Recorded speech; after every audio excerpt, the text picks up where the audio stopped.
my channel. In today's video, I'm going to answer a viewer's question in more detail, which is how do you come up with ideas for stories? For some writers, ideas randomly come to them, and then they'll write them down in a notebook, and they'll start creating subplots and weave everything together to make a well-connected story. But for other writers, coming up with story ideas can actually be really tough.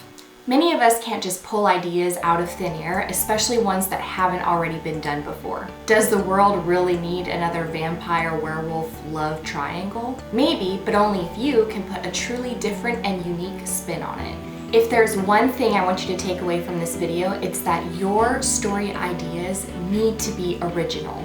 Don't try to copycat other writers and their plot lines, because guess what? You'll get to writing and basically realize that you're rewriting what has already been written. And if it's already been written, then it's probably already been read, so it's worth brainstorming some new ideas. You may be thinking, but Kristen, haven't all ideas been done before? Boy meeting girl, an alien species invading Earth, a dystopian setting where a hero tries to overthrow the bad guys, good versus evil, etc. And you know what I tell you? That you're right, it's all been done before. But what makes your story unique and different is the spin that you put on it. All of those little subplots that make the relationships and connections between your characters stand out are actually really important. For example, I wrote a young adult dystopian novel called The Alpha Drive. How many dystopian novels are out there? A lot. Over the past couple of years, there was an influx of these types of stories into the market. But was mine about a sickness that plagued the land and caused a crazy dictator to take over and make everyone's life a living hell? No, because it's been done before. Was it about a competition between kids to fight to the death, to keep the peace and to entertain the higher classes? No, because it's been done before. Instead, I took elements of a dystopian world and added my own Matrix-like twist to it with an alternate reality where the focus was more on the action and not so much on the teenage love. Sound interesting? You should go read it. The first 3 chapters are available on my website for free, and if you like what you read, you can go buy my book on Amazon in either paperback or ebook. They're linked down below. But enough self-promotion. Here are 7 tips for coming up with story ideas for your book. Why 7? Because honestly, that's just as many as I could think of. Number 1, determine what genre you want to write. What do you like to read? Crime, fantasy, science fiction, contemporary? Take a look at your bookshelf and do a quick inventory of the genres that you're housing. Chances are the majority of your books will be in either 1 or 2 genres. And if you like reading those types of stories, then chances are you're probably going to like writing them too. If not, that's fine. Just try to figure out what genre you want to write. Number 2, determine your audience. How old will your readers be? Children, young adults, new adults, adults? Just as an FYI, if your main characters are 12 years old and younger, then you are technically writing a children's book. If your characters are ages 13 through 18, think high school age, then you are writing a young adult book. If your characters are 19 through 30, think more college age, coming into being an adult, then you're writing a new adult book. For characters older than 30, or if your genre is something more in the, I guess, erotica genre, then you are probably writing an adult book. Don't forget that by determining your audience, you are kind of setting up the tone and the theme for the book you're going to write. For example, if you have alcohol, sex, or drugs in your novel, then you may want to stick to more of a new adult or adult audience. Although these aspects have been included in some young adult novels, I would recommend staying away from them. Think of it from a parent's point of view. If you were a parent, would you want your 13-year-old son or daughter to be reading about a heavy drinking scene at some party or some intense romantical, yes, I just made up the word romantical, scenes in a book? Probably not. That doesn't mean that young adult can't have romance, it's just normally a softer romance with less detail. Number 3, determine your theme. A theme is a universal idea or message that stretches throughout your entire story.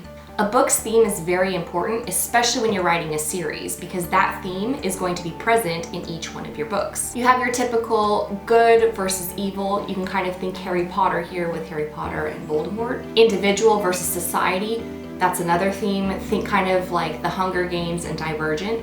love sustaining or fading with a challenge. Here you can think Twilight. Bella was challenged with Edward because he was a vampire, and then I guess also with Jacob because he was a werewolf. Spoiler alert, sorry if you haven't read Twilight, but I feel like everyone has read that book or seen that movie, so. I will link down below a website that has a list of 101 themes for you to peruse. Just as a side note, your book can have more than one theme, just like it can have more than one plot.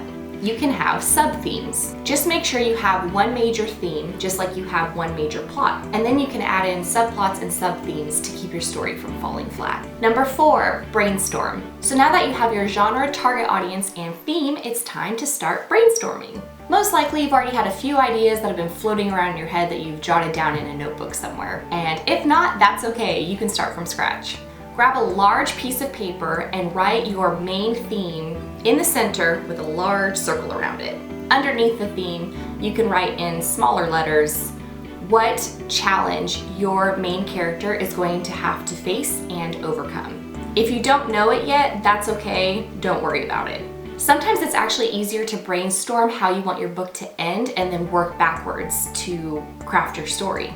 So then you draw branches out from that main circle, like a tree, and you start writing down any ideas that come to mind for your story. Whether they're good or bad, write them all down on this large sheet of paper. Even if they don't make sense, write them down. You'd be surprised how later on some of those nonsense ideas can actually be added into your story or reworked a little bit to add more depth to your plot or a subplot, and it actually ends up really helping you out. There's no such thing as a bad idea. Each one is valuable, so write all of them down. Number 5, use resources. If your idea well is running dry, there are a multitude of resources out there that can help you generate story ideas. The first one, and my personal favorite, is the Writer's Idea Thesaurus. This is by Fred White. There are endless ideas at your fingertips and at the turn of a page. When I'm brain dead or struggling to think of ideas or what should happen next to my story, I'll open up the Writer's Idea Thesaurus to a random page and just read one of the random ideas that's in that book. I normally don't use exactly what's written on the page, but sometimes it does give me a spark of inspiration to go write something, whether it's tweaking that one plot suggestion or maybe rewriting something entirely different. My favorite is when I get struck by Cupid's creative arrow and then I come up with something entirely new. Those are the best days. There are also websites out there, although I haven't really found one that I truly like, where you can type in your character's name, whether they're male or female, around what age they are, what genre you're writing in. You can fill all this information out in a form online and press submit, and then it'll come up with a paragraph, kind of like a story that you can go off of. A lot of these though don't really make sense, but sometimes maybe one sentence in there will really help your mind start working and get those creative juices flowing where you're like, okay, yeah, and then this could happen, this could happen, this could happen. So sometimes those online websites can be helpful. I'll link some down below. Again, I haven't really found one that I truly love, because a lot of them don't make sense, but that's okay. You can also think of books you've read or movies you've watched where maybe you didn't like how it ended or a certain scene, and then you can write down what you would have done to make it better. Doing this will help flex that creative muscle, and it will actually get your mind unconsciously brainstorming different subplots for your story. Number 6, use your ideas to make a rough outline. The best way to do this is to write every single idea that you have down on an individual note card. Then try to organize the note cards in a way that makes a semi-cohesive story. Note cards are a great tool because if you want to slide one scene from the end to the beginning, all you have to do is just slide the note card into the place that you want. Also keep a stack of blank note cards next to you in case you get more ideas as you're doing this. That way you can write them down and add them in as needed. Number 7, just write. Once you have a basic outline, thanks to your handy dandy note cards, just begin writing. Even if it's terrible, even if your story doesn't fully make sense to you just yet, write. The writing process is all about discovering your story. You as the writer take yourself on a journey to discover your story's potential and all the things that it can be. It's crazy how you'll start writing, and as you're writing chapter 1, an idea for chapter 2 will come up, and then for the next chapter, and the next chapter, and the next chapter. It's like a vicious cycle. You discover your story as you write, so if you don't just start writing, then you'll never discover the potential that your story can have. Trust me, it might sound scary, but it works. The first draft is for your eyes only anyway, so if you write total crap one day, that's okay. You can just take it out. Just write.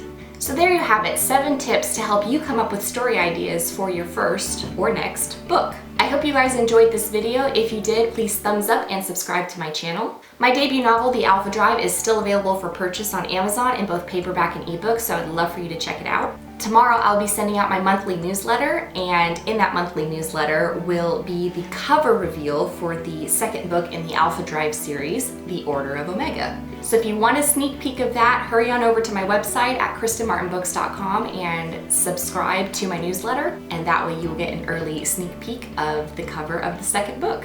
If you missed the newsletter, I will be doing the cover reveal in my next video on April 19th, so keep an eye out for that. If you have any questions or anything you'd like for me to talk about in one of my next videos, you can leave a comment down below, or you can tweet at me at author Kristen M. You can also ask a question anonymously on my Ask Me Anything page on Tumblr, which is also linked down below. Don't forget to subscribe to my channel. I post new videos on Tuesdays. I will see you guys next time. Bye! Number 4, brainstorm. Oops, I just kicked the camera. Hello. I look like a vampire. Looks like the Elvis lip. I can't even do it. I love this book.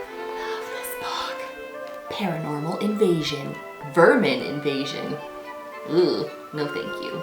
Descent into poverty and squalor. Communicating with oneself. That is very important. Lacey.